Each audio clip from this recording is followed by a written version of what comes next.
Você, concurseiro de todo o Brasil, é um prazer mais uma vez estar em sua companhia. Seja bem-vindo, meu amigo, minha amiga, a este site de sucesso que vai fazer de você mais um dos nossos campeões. Temos diversos espalhados por todo o território brasileiro e você com certeza será mais um. Sou o professor Jefferson Fiel, professor de matemática e de raciocínio lógico, e na aula de hoje, dando continuidade ao estudo da matemática financeira, vamos falar sobre os sistemas de amortização composta, ok? Vamos dar um foco principal àqueles sistemas de amortização mais cobrados aí nos concursos, que é o sistema SAC, o sistema Price e o sistema americano. Nós vamos dar aí uma atenção especial a essa modelagem de amortização composta. Ok, galera? Vem comigo aí, vamos iniciar a nossa aula falando de amortização composta. Então, o que nós preparamos para a aulinha de hoje, galera? Na aula de hoje, vamos aí falar sobre o sistema de amortização financeira, né? Vamos dar foco a que tipo de sistema de amortização. Na realidade, existem diversas formas de amortizar uma dívida, ok? Algumas delas foram padronizadas e é as que mais são cobradas nos concursos públicos. Então, nós vamos dar uma atenção aí para o sistema de amortização americano, né? Para o sistema francês, também conhecido como tabela Price. Vamos falar sobre essa questão de sistema francês, tabela Price. E o SAC, que é o sistema de amortização constante. Esses são os modelos de sistemas de amortização mais cobrados nos concursos aí. Então, a gente vai aí fazer uma referência a cada um deles e vamos, na sequência, também resolver alguns exercícios envolvendo esse conhecimento. Ok? Beleza, galera? Bom, para nós iniciarmos falando de sistema de amortização, é importante que alguns conceitos financeiros estejam muito claros. Por quê, professor? Porque nos testes as bancas cobram e utilizam essa linguagem matemática que você, concurseiro, tem que estar atento e entender o que quer dizer aquela linguagem lá que o exercício está fazendo referência. Então, nós destacamos aqui algumas, digamos assim, que aparecem com maior frequência, ok? Bom, primeiro a palavra amortização. O que é amortizar? Amortizar é uma forma de pagar um empréstimo, né? Ou seja, pagar o principal e os juros. Então, você vai numa determinada instituição e lá você faz um financiamento ou você pega um empréstimo. Pode ser empréstimo, pode ser o financiamento. E aí você se dispõe a pagar esse empréstimo e a forma como você está pagando é chamado de amortização. Então, amortizar é pagar parte do principal juntamente com os juros. Nós vamos pagar aquela dívida nesse pagamento que é periódico, geralmente mensal. Nós vamos pagar uma parte da dívida e vamos pagar os juros referente àquele período. E assim sucessivamente até haver a liquidação total da dívida. Bom, outra palavra comumente que aparece é a palavra credor, às vezes substituída por mutuante. O que quer dizer o credor? Quem é o credor? É aquele que concede o empréstimo, é quem dá o empréstimo.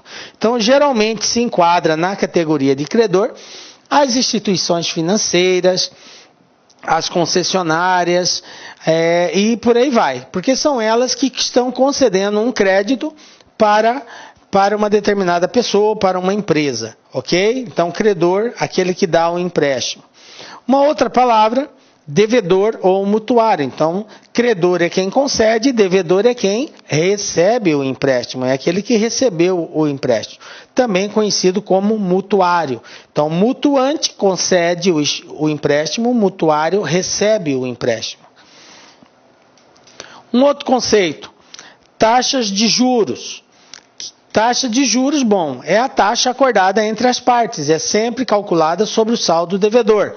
Então, você foi numa determinada instituição financeira, para adquirir um determinado empréstimo lá e você fez um acordo com essa empresa de pagar em tantas parcelas e a correção monetária é de acordo com uma taxa estipulada, acordada, né? Geralmente não se tem acordo, né? A instituição já impõe a taxa que ela trabalha na concessão daquele crédito. Cabe ao mutuário simplesmente aceitar esta taxa. Mas enfim, entre aspas, é um acordo que é feito, onde a instituição financeira, o mutuante, credor, ele oferece um crédito e esse crédito está vinculado a uma taxa chamada taxa de juros. Prazo de carência. O que é o prazo de carência? Corresponde ao período compreendido entre o prazo de utilização e o pagamento da primeira parcela. O que acontece às vezes? Determinadas modalidades de empréstimos, a instituição financeira te dá um prazo para você começar a pagar. Tá? Então esse prazo que você tem para começar a pagar é chamado de período de carência. Isso acontece, a gente vê muito em operações rurais. No caso, o agricultor, ele compra um determinado maquinário para desenvolver lá na sua lavoura. E geralmente aquele contrato que ele faz com o banco, com a instituição que está financiando, dá um prazo de carência, que é o prazo para ele trabalhar com aquela máquina, produzir o dinheiro para poder começar a trabalhar, ok? Então esse período que ele tem aí de fôlego, né, é chamado de prazo de carência. Obviamente tem várias circunstâncias que envolvem o prazo de carência. Nós temos situações em que no período de carência a instituição cobra somente os juros, não cobra a amortização do capital, mas tem modalidades de financiamento na qual no caso aqui o devedor, o mutuário, no período de carência ele paga só os juros da operação. E também tem modalidades em que ele não paga nem os juros. Ele só começa a pagar depois de um determinado período, aí ele vai pagar os juros mais a amortização do capital. Então são várias situações. Mas o que a gente precisa entender é que a palavra carência é uma folga que o mutuário tem para começar a pagar a sua obrigação, aí, o seu empréstimo, ok? Um outro conceito também, uma outra palavra que geralmente vai estar aparecendo é a palavra prazo de utilização. O que quer dizer prazo de utilização? Corresponde ao intervalo de tempo durante o qual o empréstimo é transferido do credor para o devedor, ok? Então, você foi lá, concebeu um empréstimo numa determinada instituição, e você tem um contrato ou uma promessa de pagamento em tantas parcelas, 12 vezes, 24, 36, 60, né? 30 anos, no caso da habitação, tem prazos bem maiores. Então você tem um intervalo maior de pagamento. Então esse período que tem aí de prazo que você tem para efetuar o pagamento é chamado de prazo de utilização, ok? Prazo de amortização, ok? Prazo de amortização é intervalo de tempo durante o qual são pagas as amortizações. Então veja bem, vamos confundir aqui, né? Prazo de utilização, voltando aqui, prazo de utilização é o intervalo durante o qual o empréstimo é transferido do credor para o devedor. E a amortização é o prazo que você tem aí para pagar as devidas parcelas, tá? Houve uma troca aqui. Então, utilização é o período que o dinheiro é transferido para o devedor. E a amortização é quando ele efetivamente começa a pagar, é o tempo que ele tem aí para pagamento dessa dívida, ok? Parcelas de amortização. Parcelas de amortização é o valor correspondente às parcelas de devolução do valor emprestado, né? Então, eu vou pagar em 12 parcelas de R$500. Eu peguei uma dívida, peguei lá, financiei R$5.000, um exemplo, e vou pagar em 12 parcelas de R$500. Então, as parcelas de amortização correspondem a cada um desses valores individuais que conjuntamente formam a devolução do capital emprestado, ok? Uma outra palavra também comumente aparece é a palavra prestação, gente. O que é a prestação? É a soma da amortização acrescida de juros e encargos. Agora eu quero chamar a atenção sua especial para isso. Galera, prestação é amortização mais juros. Acrescida quer dizer somada, ok? E isso é importante a gente entender, que quando se fala em pagamento de uma prestação, nesta prestação está embutido o quê? Os juros referente à utilização desse capital e está embutido também parte do pagamento da dívida, ou seja, a amortização. Essa amortização é o pagamento do valor principal, do valor que eu tomei emprestado. Então eu vou pagar já uma parte dele. Então estou amortizando uma parte e estou pagando os juros referente a esse período. Então esses dois juntos formam o que nós chamamos de parcela, ok? Planilha, tá? A planilha, o que é a planilha? É um quadro ou um cronograma dos valores do empréstimo. Então veja bem. Nós utilizamos muito a planilha nos sistemas de amortização. A planilha ela serve para nos dar aí um parâmetro de todas as transações que estão sendo realizadas, de cada valor individualizado, o que é juro, o que é amortização, o que é prestação, o que é saldo devedor. Então a planilha nos dá essa clareza para nós conseguirmos visualizar tudo o que está acontecendo com relação àquele empréstimo ou aquele financiamento que foi realizado, ok? Então, planilha é isso aí, é um quadro que nos dá esse panorama. Um outro conceito também que vai aparecer é o período de carência, né?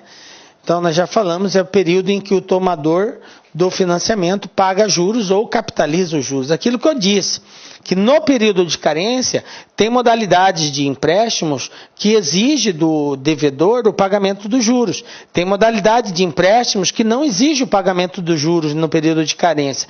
Ele simplesmente capitaliza esses juros no valor da dívida, né?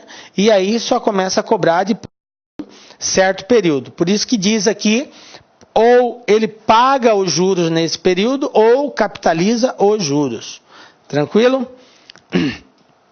Bom, importante destacar que no período de carência não há amortização. Por quê? Porque não há pagamento do principal.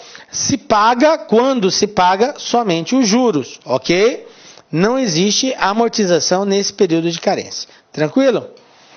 Bom, então, quando nós nos referimos ao período de carência, o principal, que é o valor tomado em empréstimo, ele permanece constante.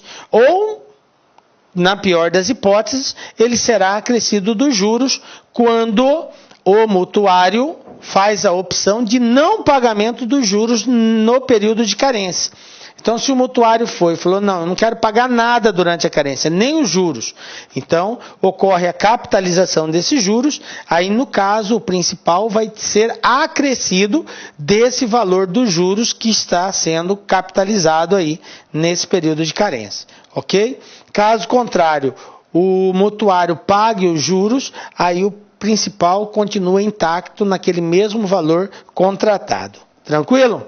Bom, esses conceitos é a base da fundamentação do que nós vamos ver a partir de agora. Vamos começar a estudar os sistemas de amortização, tá? Lembrando bem claro que quando você fala em amortizar, a única coisa que você tem que pensar... Olá, meus amigos, minhas amigas, sou o professor Luiz Antônio de Carvalho e estou aqui para fazer um convite muito especial para você que está se preparando para o concurso do Banpará 2018, cargo técnico bancário. Nós, aqui da Lá Concursos, nós preparamos não um curso normal, gente, papo sério, papo reto, um super curso, um curso super competitivo, um curso ponto a ponto digital, um curso super atualizado, que eu tenho certeza absoluta, se você cumprir as nossas orientações pedagógicas, vocês estarão bastante competitivos para o dia da prova, no dia 6 de maio de 2018. Nós, aqui do Lá Concurso, em especial eu, professor Luiz Antônio, que sou professor de atendimento, vendas e conhecimentos bancários, eu fiz um reforço pedagógico gigante, cara, gigante, pode ter certeza, cara. Papo reto, aqui não é com papo de vendedor, não. Eu sou responsável pelo site. Pode ter certeza que você fazendo investimento aí de apenas 10 parcelas de R$30, você terá aí reais condições de competir por vagas nesse concurso. Tá certo, meus amigos? Espero vocês. Já ia esquecendo. Você quer o material de apoio dessa videoaula? É muito fácil.